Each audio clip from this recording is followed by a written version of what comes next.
Если автомобиль свежий, как в вашем случае, я понимаю, то там, если не будет никаких сюрпризов, неприятностей, ДТП, тогда затрат на ремонт, скорее всего, в течение первых года-двух, может быть, 3, скорее всего, не будет. Будет только плановое техобслуживание и какой-то плановый ремонт. Не ремонт, извиняюсь, замена каких-то тормозных колодок, может быть, шин, больше, скорее всего, никаких затрат быть не должно. И каждые 15, 20, где-то 30 тысяч километров, в зависимости от машины, техобслуживания. И тогда машинка будет бегать, я думаю, долго и счастливо. Небольшая бензиновая машина, обычно техобслуживание для нее стоит порядка, наверное, 120, от 120 примерно до 250 евро в среднем. И дальше зависит уже от пробега годового. То есть в данном случае, если говорить про Honda, на которой вы ездили, то получается, что если машина пройдет 100 тысяч километров, то за 100 тысяч километров у нее на техобслуживание уйдет 1050 евро, получалось, мы считали с ребятами из Honda. И сюрпризов там, скорее всего, каких-то не ожидается. То есть там уже все фильтры, масло, все учтено так в среднем.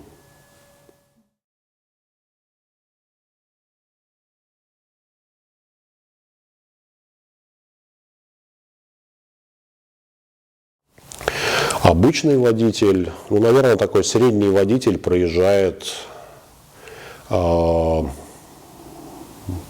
проезжает 10-15, скажем, тысяч километров в год. Это те, кто пользуется машиной, ну, для поездок на работу куда-то недалеко, в принципе, домой и очень далеко куда-то не ездят. Кто-то, те, кто немножко больше ездят по работе, могут проезжать 25-30 тысяч километров. Я знаю людей, фирмы, где машина по работе проезжает и 100 тысяч за год.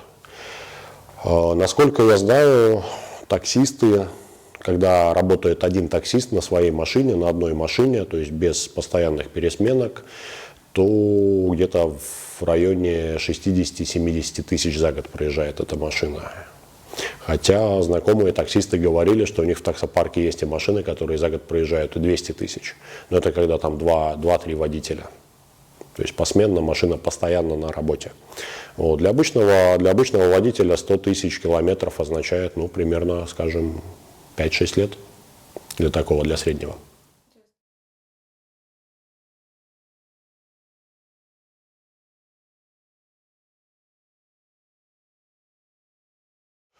Обычно да. Скажем, если машина ездит больше, то там можно немножко играть техобслуживаниями, потому что есть техобслуживания так называемые маленькие, там где меняется моторное масло, и машинка проверяется, там что-то смазывается, что-то где-то проверяется затяжка, может быть, но ничего такого капитального. Есть большие техобслуживания. И если машина проезжает за год, скажем, 1050 уже, 60-80 километров, то там можно, отталкиваясь от срока, немножко эти техобслуживания оптимизировать. То есть, например, там проходить не один раз маленькое, второй раз большое там, через один, а делать, например, там 2 раза менять масло, да, и на 3-й день делать большое. То есть можно будет евро 100-150 сэкономить, скажем, на пробеге порядка там 80-100 тысяч.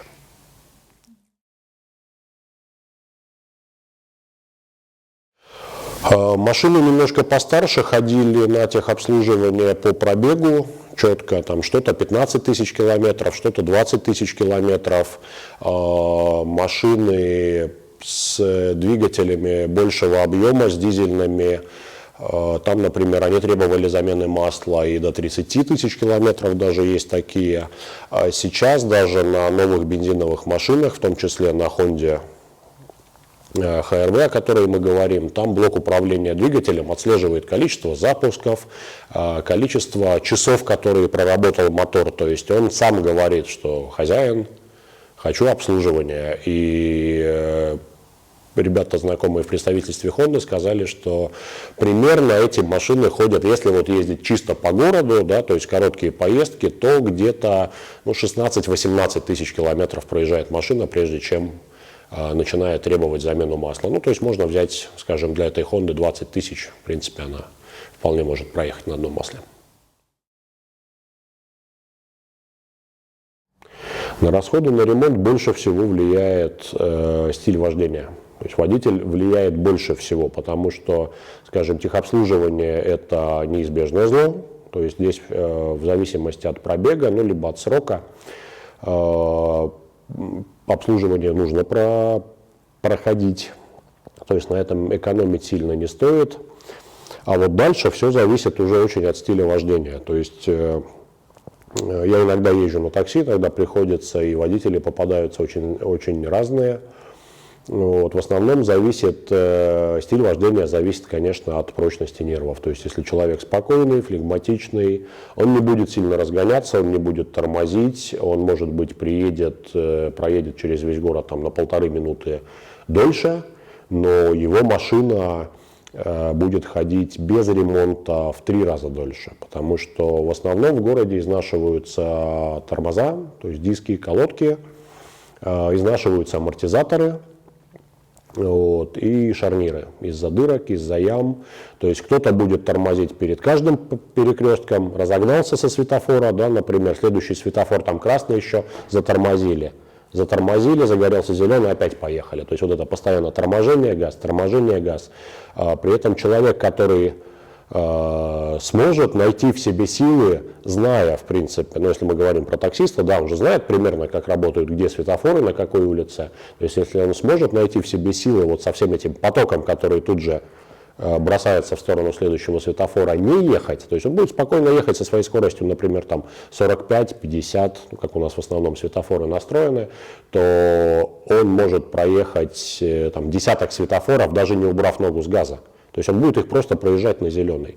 Например, в Таллине в Абадуса Пуесте, там даже щиты стоят большие, зеленая волна 48 км в час. И там действительно от Järvi-Selvera и до выезда из города, там километра, наверное, так на глаз 4, можно проехать, не затормозив ни разу. В город там в 2 местах, в 2 или в 3 местах приходится тормозить.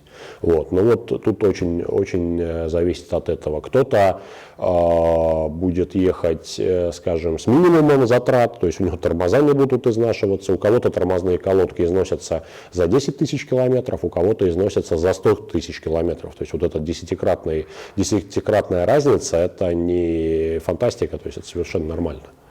Вот. То же самое с амортизаторами. Хотя там немножко меньше может сделать водитель, ну, шарниры, шины, опять же. То есть шины довольно серьезная статья расхода. Вот, то есть я так у знакомых спрашивал, у кого за сколько шины уходят. Ну, мы так пришли к коллективному выводу, что за 100 тысяч километров, скажем, на легковой машине, в принципе, 2 комплекта шин уйдет. А у кого-то уйдет за это время уже 4. То есть это основные факторы. Расход топлива, ну, на современных машинах там не будет большой разницы, и на ремонт машины, наверное, оно влиять тоже не сильно будет. То есть больше, скорее, режим использования.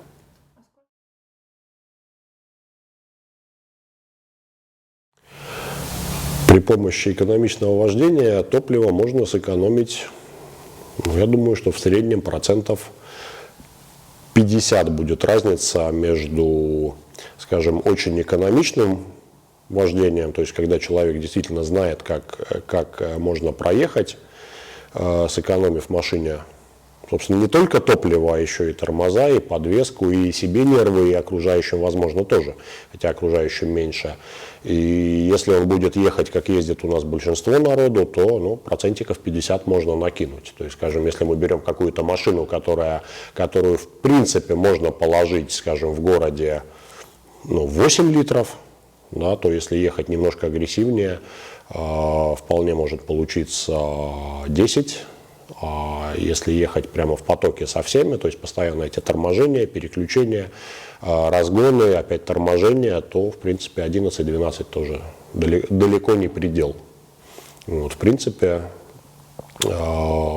современную экономичную бензиновую машинку среднего класса, так же как вот это вот ХРВ, на которой вы ездили, как я понимаю, ее, я думаю, что в принципе там вот эта разница между экономичным расходом, так сказать, и обычным расходом, ну, скорее всего, ее можно уложить, если не в час пик не соваться в центр города, в пробке, то, скорее всего, ее можно положить где-нибудь, ну, в 7-7,5 литров.